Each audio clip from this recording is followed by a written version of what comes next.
Hi everyone, I'm Tanaz from foreverconscious.com and this is your weekly energy forecast for the first week of June. June and even into July is really busy. We have a lot of energy. We have eclipses. We have the retrogrades still continuing. There's just a lot of energy bubbling in the cosmos. And when we have all of this energy, and in particular eclipses, there's a lot of opportunity and potential for change, for transformation, for breakthroughs. And while these are awesome and incredible and powerful things that can happen, they're usually met with some sort of, chaos or challenge. And so just being aware that we're shifting into a new place of power, a new place of authenticity.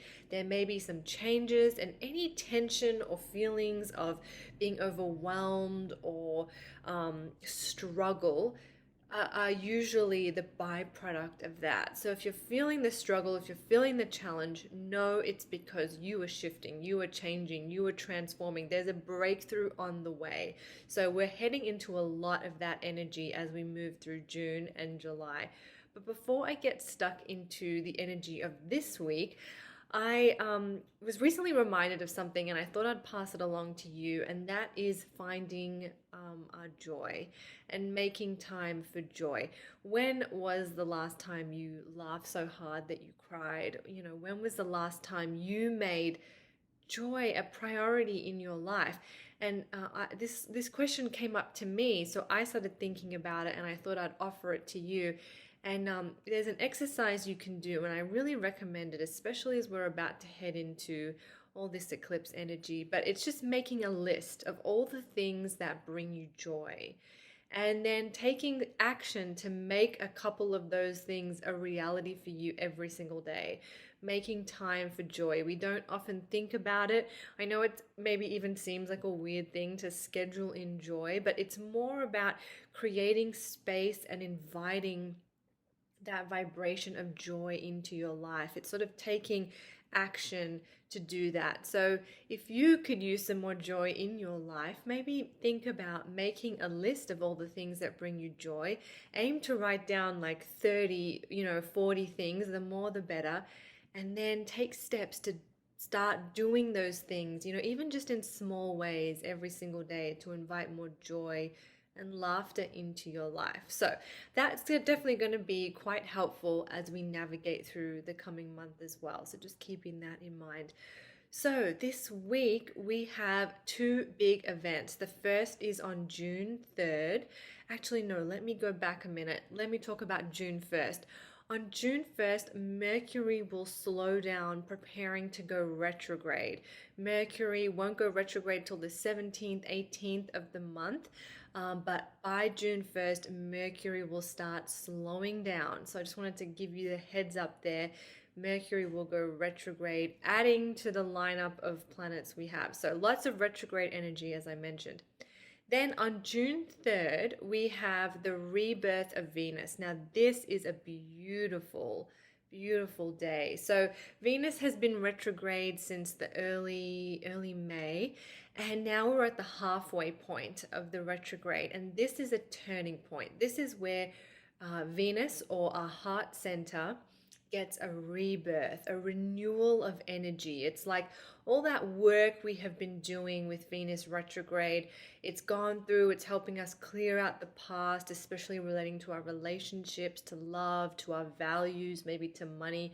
It's gone in, it's swept that all up and out, and now we're having a rebirth. It's a beautiful power day.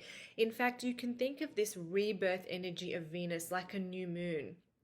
It's a great day to set intentions. It's a great day to think about what you want to attract into your life when it comes to love and relationships and all matters relating to the heart. So this happens on June 3rd. So let me talk a little bit about what the rebirth of Venus is in case you don't know. Venus is retrograde and it will align or conjunct the sun. So both Venus retrograde and the sun will align at, I think it's 13 or 14 degrees of Gemini. So they'll come to the exact same place in the sky. And this signifies Venus rising now as a morning star. You might have seen Venus as a bright evening star in the sky. Well, she's dipped into the underworld, she's dipped below the horizon, gone into retrograde, and now she re-emerges as a morning star. So the first date of this re-emergence is June 3rd, and this is like her rebirth. So I have a ritual for you if you want to, get a little fancy with it, but really it's just a great day to set intentions of the heart, and that's on June 3rd. There is also another day, June 13th, where you can also do these heart setting intentions. This date, June 13th, is when we'll actually see Venus as a morning star. So she'll be in the direct line of the sun. We're not going to be able to see Venus. But on June 13th, that's when we'll start to see Venus as a morning star. So this is also a very powerful day and a great time to do this sort of setting intentions energy. So if you miss out this week, you have till June 13th. If you want to set your intentions up until that point, it's fine. So June 3rd, beautiful energy for heart activation, heart healing. Use it, set your intentions, set those intents on what you want to invite into your life when it comes to love, relationships, even money. All of that's ruled by Venus. Then we have the June 5th lunar eclipse in the sign of Sagittarius. So a lunar eclipse is a full moon eclipse. It's exactly the same as a full moon. It's still energy drawing out of us. We're still being encouraged to release, but it's amplified. It's times 10.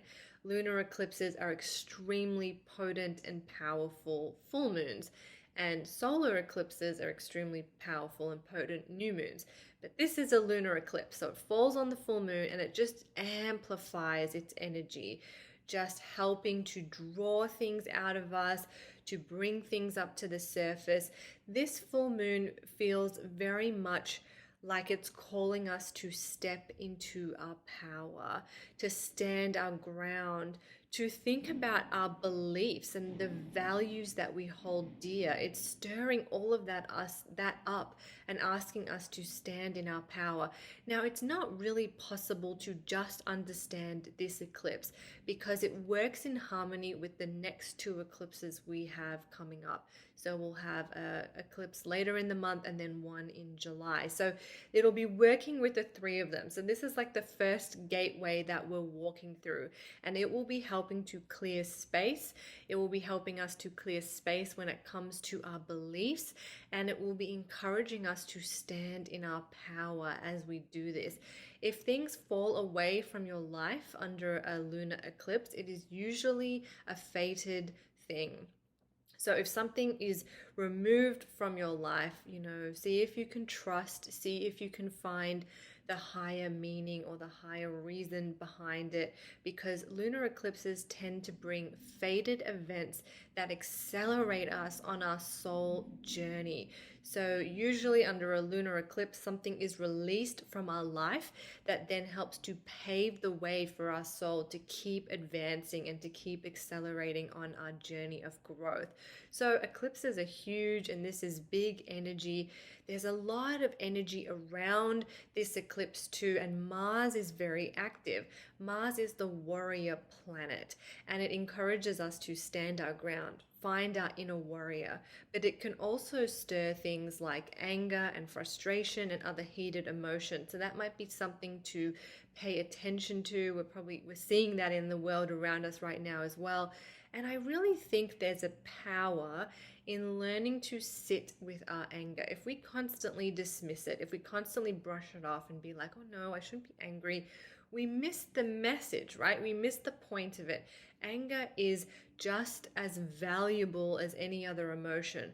Now, we don't want to necessarily sit in our anger forever and stew about it, but we want to listen to it. We want to give it time of day. We want to give that voice of fire room to breathe and express itself in healthy ways. No more pushing stuff down. We want it up and out. We want to look at it. We want to confront it. So if you are feeling angry, or if you are feeling any sort of heated emotion, so frustration, anger, just a sense of overwhelm, any of that, sit with it. Try not to squash it down. Don't tell yourself you're bad or wrong for thinking that way. Try to get still with it and see if you can locate where it is coming from, or what it's trying to show you, or what it's trying to tell you. There's a power in doing this, so see if you can tap into that. And it might not be possible to get all the way down to the very root of it in one sitting. It might take time, but just be gentle with yourself. And if you feel those heated emotions come up, try to give yourself a healthy outlet to process them by listening to them before you then let them go. I think a lot of us, especially with the full moon, we want to just let stuff go, right? Well, that's great, but sometimes we have to kind of sit with it first before we can let it go. We don't want to rush that process. So ask for guidance, because you will be guided under this lunar eclipse. Sit with yourself, know that you have the wisdom, and try to find that patience to sit with whatever's come up for you, so you can then release it in a final breath, rather than squishing it down and thinking that it's gone because you shoved it so deep down there you'll never find it again. Don't use that way. Use it up and out like a breath. Okay, so I hope that was helpful. I have more on all of this at foreverconscious.com. Have a blessed week. Stay safe out there. Yes, this is a power time with all of these eclipses, but we have been building to this. We have been working on this and for this. So practice lots of self-care and enjoy your week. Thank you so much.